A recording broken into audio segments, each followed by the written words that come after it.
Beautiful sky scenery with calmness doesn't always equate to great wildlife documentary days. But when it does, it can appear that the day may produce a great opportunity to capture the unexpected. One thing keeps presenting itself to me during my days with wildlife that may be useful to others, with eliminating self-sabotaging expectations with their wildlife experience.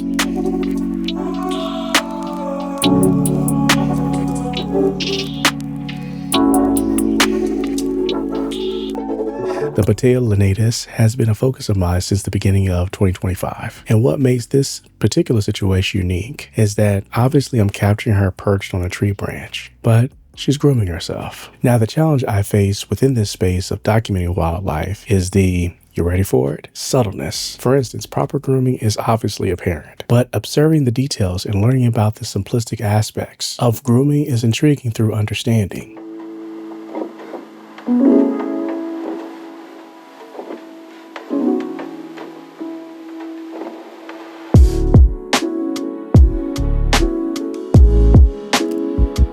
An interesting point about Hawk's grooming approach is that it's not isolated to a singular method, but it expands much further than that. One approach you'll see in this retro to Hawk's footage is what I believe is called sunbathing. Now, sunbathing is more of a maintenance behavior. There's a couple benefits to the Hawk, which includes warmth and deterring external parasites like mites and lice to help boost their vitamin D intake.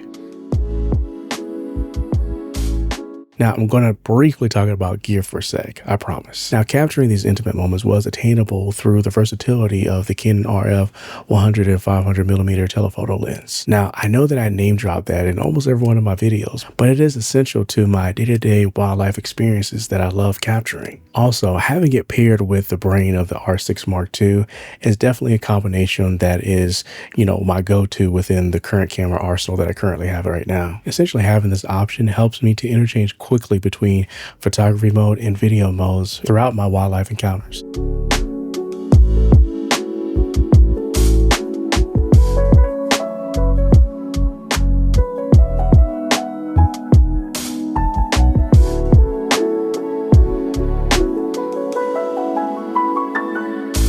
Another interesting fact about Hawks during their breeding process is that they produce their own car Rain-X lubricant for their feathers. Yeah, that's the only analogy that I can think of right now that depicts this particular process. Now, this weatherproof substance that this hawk produces comes from the Uropygial gland or preening gland. Hawks apply this to their plumage by rubbing their head and beak on this gland, which again is vital for maintaining the waterproof quality on their plumage.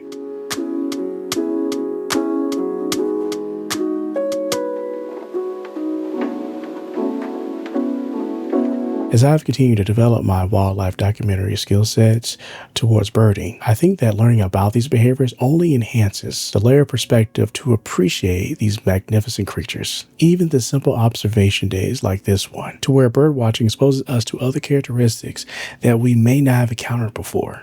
Well, that's it for me today. Hopefully through this video, you gain more insight or possibly a refresher on the characteristics that you look for within these hawks grooming methods. As always, continue to appreciate the process. I'll catch you guys on the next one. Deuces. Yes, sir. And another one. Another one. I like that. Hopefully this is still recording. Yes, it's still recording. Cool. 22 minutes. That's pretty good. I like that. All right, cool.